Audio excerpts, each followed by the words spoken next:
Ce matin, sur les murs et les toits de la ville, un nouveau message est né. Ceci est un appel. Nous sommes le premier cri d'une foule en colère. Nous bravons à la lune et nous nous cachons du soleil. Nous sommes les gamins de la gueule de bois, les enfants abandonnés du siècle d'or, tentant de grappiller quelques restes de fête. Nous sommes les déchets des étoiles qu'ils ont dans les yeux, et nous avons été jetés à 2 pas du point de non-retour. Ce point, c'est celui que l'on atteint lorsqu'on est si en retard et depuis si longtemps qu'on en a oublié jusqu'à l'heure à laquelle on devait arriver. Le point à partir duquel toute mesure est impuissante. Tout écart ne peut plus que se creuser. Tout équilibre a depuis longtemps été abandonné. Le point, je ne vous parle pas d'un seul rendez-vous, ni même d'un retard à l'échelle d'une vie. Non, c'est le retard de toute une ville, de tout un monde.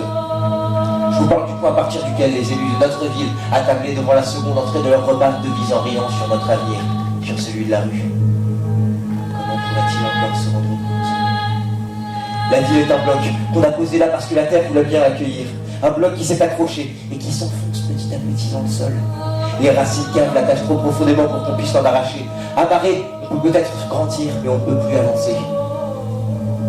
S'ancrer dans le sol, c'est un coup à se voir pousser des racines. Alors, quand la ville et sa population s'ancrent dans une terre unique, dans une histoire unique, elle laisse derrière elle tout ce qui remue encore. Nous.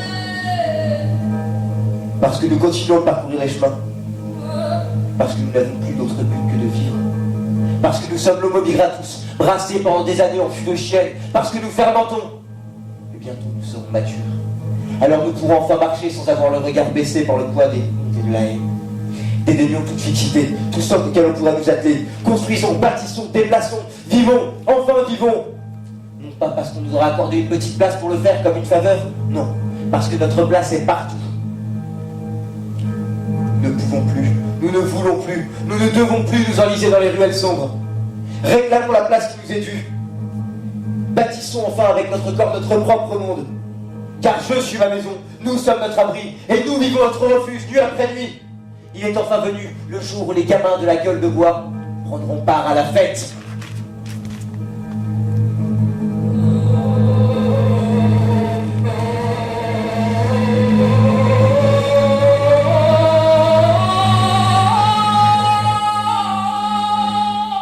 Prendront part à la fête. Un cri! Plus de pavés sous nos pieds! Pluie de pavés! Et du tonnerre! Enfin, c'est tout! Je sens quelque chose glisser sur mon crâne, comme une bête étrange qui prend son envol. C'est le premier jour du printemps et les pavés sauvages commencent à vibrer. Formation serrée. Pas de pique, juste un instant de groupe qui se soulève et qui retombe. La gravitation est la seule force qui ne s'écroule pas sous sa propre masse et puis tout disparaît. Il n'y a plus d'hommes, plus de femmes, plus personne. Juste un gros bloc de chair et de fer, le genre de masse qui s'enroule sur elle-même et qui enveloppe tout. Plus rien ne tient. Un bras se lève, jette un bloc de pierre et on les voit enfin apparaître. La grâce est libérée. Une main grappe des dessins sur les murs, des mots d'amour, d'ordure, de mortalité, 501 mots dans un seul dessin. Une bouche hurle des slogans de misère et d'espoir, des chants remontant des égouts, du trottoir, du rejet accumulé, de la nécrose, de la salle de cancer. Un bras se lève, jette un bloc de pierre et on les voit enfin apparaître. La grande muraille de Chine. Modèle humain, casqué et bouclier jusqu'aux dents. Un pavé provoquant profite de l'occasion pour goûter sa nouvelle liberté. École sur un casque, la muraille avance. On recule. Les matraques se lèvent, la foule avance prête à encaisser. On ne laissera plus rien entre nous et le reste. C'est à ce moment-là que le château de bout du toit. Personne ne s'investisait à toute manière. Sur les toits, il servait à rien. Au sol, il brise la continuité de la route, bloque la rangée des coudées, acculée et guimauves trempées. Un instant d'hésitation, instinct de survie, un instant de trop, une ouverture entre les boucliers. Pas le temps de remercier les copains sur les toits. L'attaque commence. Nous ne sommes plus des pavés, nous volons. Les matraques glissent sur nous et nous sont combattus. Des pavés! Quelque part, on entend un casque arraché. Celui-là, il faudra lui ouvrir le vide si on veut retrouver son bâton, avec quelques morceaux de corps en plus. Le sol devient poisseux comme de la bière, mais en plus épais. Le rouge surtout. Ça colle autant que ça cogne et ça en finit pas. Ils auraient beau être sans plus que nous qui dévoreraient quand même la vie à plein dedans. Pas de chance, c'est ça, moi. Et on leur fait kiffer la ville. Rick, par un brick. Il aura suffi de quelques minutes, pas plus. Quelques minutes.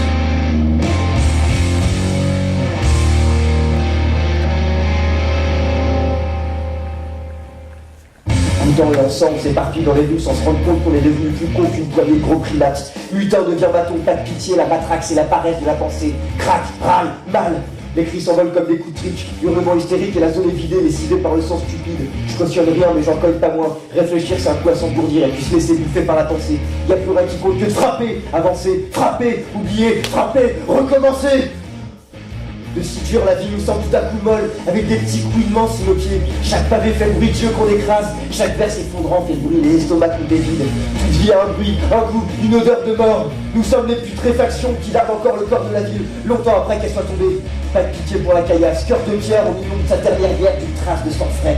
Fait signe droit devant, on la court de tous les côtés, on va prendre la ville entière, et après on pensera, ensuite on verra. Quand les rats pourront bouffer ce l'est au curé du Mali territoire, alors on pourra se reposer.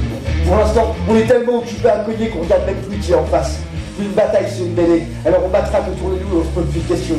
J'ai de la haine qui vibre au fond du vide, haine qu'on soulève du sol, haine qu'on plaque contre le mur.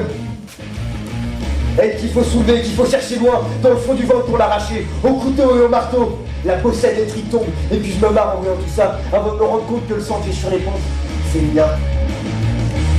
Le couteau revient.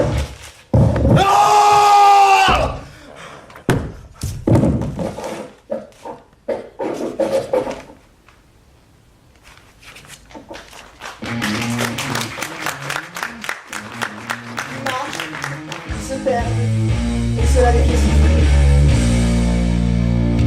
Autour de la place centrale, la violence danse avec joie. Les citoyens s'opposent puis se décomposent. Révolutionnaires, mais ils composent ensemble la poésie populaire. Je ressens au fond de la place les poètes. En poste moderne, ils réfutent la feuille blanche. Trop conventionnelle, trop charitable. Il leur faut de la couleur. Alors, ils prennent des bouts de vitres éclatées, se défoulent sur chaque toile. Armés de leurs vers, les poètes gravent leurs mots à même la peau. Le désespoir et le spleen touchent ainsi le lecteur droit dans les boyaux. Apache syndrome de la page blanche. Sur ma droite, je goûte les cœurs vêtus de bleu. Je reconnais la percussion des persécutions. C'est en vomir sa voix. Les musiciens sont acculés dans un coin de rue. Leur timbre comme seul instrument. Ils sonnent, ils résonnent, ils grattent, crient aérien, voix de tri, voix de cervelle. Silence. L'orchestre vient tout juste de perdre son cœur. J'entends alors les parties. J'entends crier les artistes engagés. Le pinceau à la main, ils matraquent chacun de leurs adversaires. Les poils des pinceaux caressent la peau. Ils la frottent, la tatouent, l'arrachent et la saignent comme des porcs. Je suis les flaques des photographes. Ils nous assourdissent tous. Je les vois qui courent à travers la place sans pitié. Bon, éternellement la recherche d'un cliché. Bon, d'une cible. Bon, d'un visage. Bon. Arbora, les photographes visent les portraits. Bon, ils se cachent derrière les bancs et les poteaux pour saisir la beauté du spectacle. Bon, les lâches. Bon, ils deviennent des paparazzi mitrés dans les célébrités se débattant. Bon, bon, bon, les véhicules tombent à répétition avec elles toute notre population. Boum. Les illusionnistes débarquent. Sans même hurler abracadabra, voilà qui nous lancent de leur chapeau des lapins métalliques. Ils filent aussi vite qu'une balle de pistolet et foncent droit vers nous, éclatant le visage d'un de nos camarades. Abracadabra, les lapins se changent en nuages de fumée. Abracadabra, nous ne voyons plus rien. Nous sommes à la merci de leur baguette magique.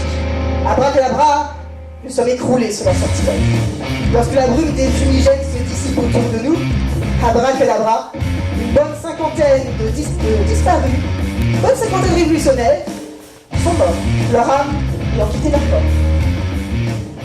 Standing ovation. Tout le monde se lève pour frapper de ses mains. Se répand alors le sang.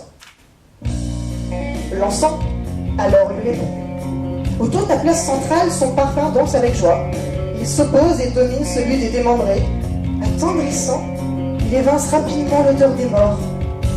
Nous stoppons un instant nos applaudissements. Nous cessons toute action, toute violence pour observer l'origine même de cette odeur. Elle vient du café.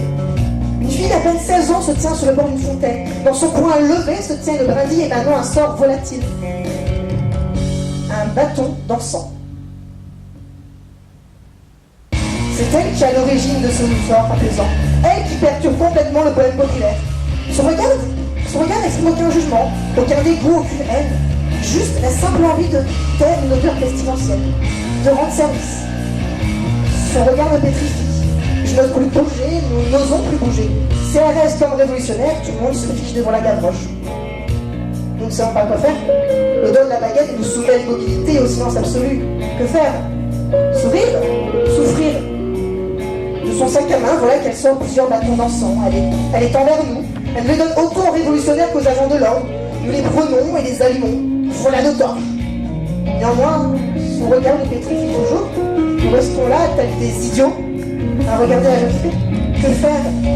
Matraquer les autres ou laisser l'encens nous séduire?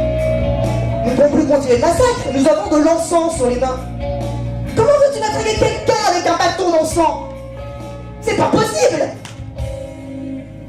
Alors, progressivement, des personnes se mettent à imiter la jeune fille. Les bulles de sang projetées dans les airs deviennent des bulles de savon. Les coups de matraque se remplacent par la mélodie des guitares. Les couteaux et verres pilés se métamorphosent en fleurs que l'on distribue. Progressivement, nous passons d'un poème populaire à un orchestre militaire. Au lieu d'ensanglanter, voilà que nous nous mettons à encenser. Les peintres et les poètes s'unissent alors.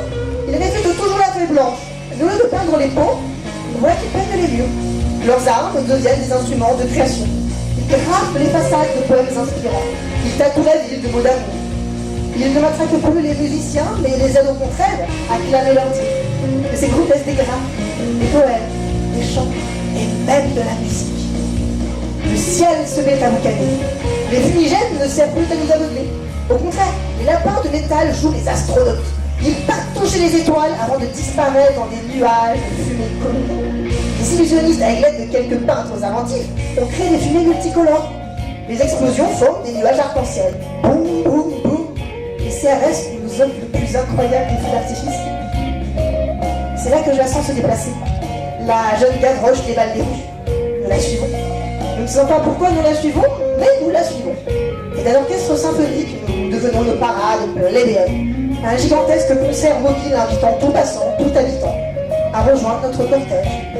Les poètes distribuent ainsi des poèmes à la foule, la convainquant par leur sourire de la distribuer avec eux. Les peintres partagent leurs pinceaux et leurs bombes aux passants, les recrutant ainsi dans leurs assauts contre la grisaille des murs. Le cœur, lui, bat la mesure pour tout le monde.